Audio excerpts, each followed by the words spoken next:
Olá, bem-vindos ao quadro. Agora que nós já sabemos que a luz se propaga em linha reta, nós podemos compreender como são formados os eclipses. Os eclipses são de 4 tipos e todos eles são formados quando a Terra, a Lua e o Sol se encontram alinhados no espaço. O eclipse do Sol, ele pode ser total ou parcial e acontece quando a Lua se localiza entre a Terra e o Sol.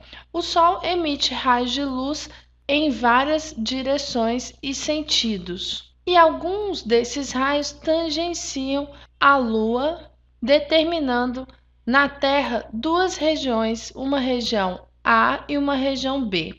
Para um observador localizado na região A, o eclipse do Sol será total. Isso porque nessa região A vocês podem ver que não chega nenhum raio de luz emitido pelo Sol. É uma região não iluminada que está logo atrás da Lua. Então, um observador em A olha para o Sol e vê a Lua cobrindo totalmente o centro do Sol. Esse observador só consegue ver um aro de luz em torno da Lua.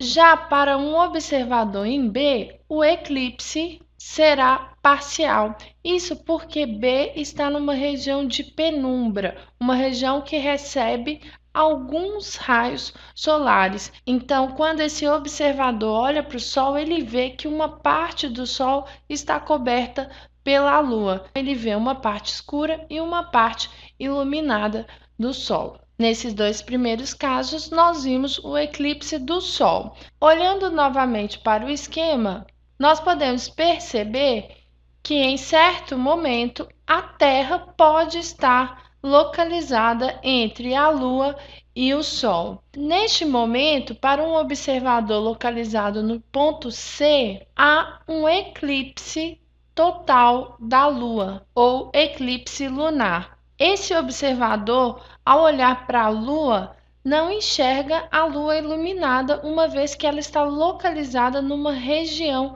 de sombra. Os raios de Sol não chegam até a Lua, então o observador em si não vê os raios refletidos por esse satélite. Na verdade, o observador em si enxerga a Lua um pouco avermelhada, isso porque ocorre uma pequena dispersão dos raios de luz e poucos comprimentos de onda chegam até a Lua e são refletidos em direção à Terra. Então, na verdade, o observador enxerga a Lua, só que ela não está totalmente iluminada. Na situação a seguir, nós vemos a Lua novamente localizada entre o Sol e a Terra. Nesse caso, os raios de luz que partem do Sol tangenciam a Lua, formando uma região de sombra atrás da Lua. Vocês podem perceber que essa região de sombra ela tem um formato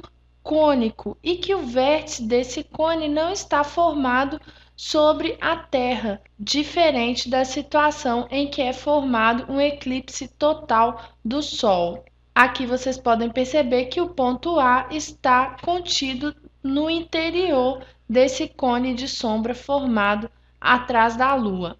Um observador localizado, então, na Terra, nessa região D, que é uma região de penumbra, observa um eclipse em que a Lua não cobre totalmente o centro do Sol e que nós chamamos de eclipse anular.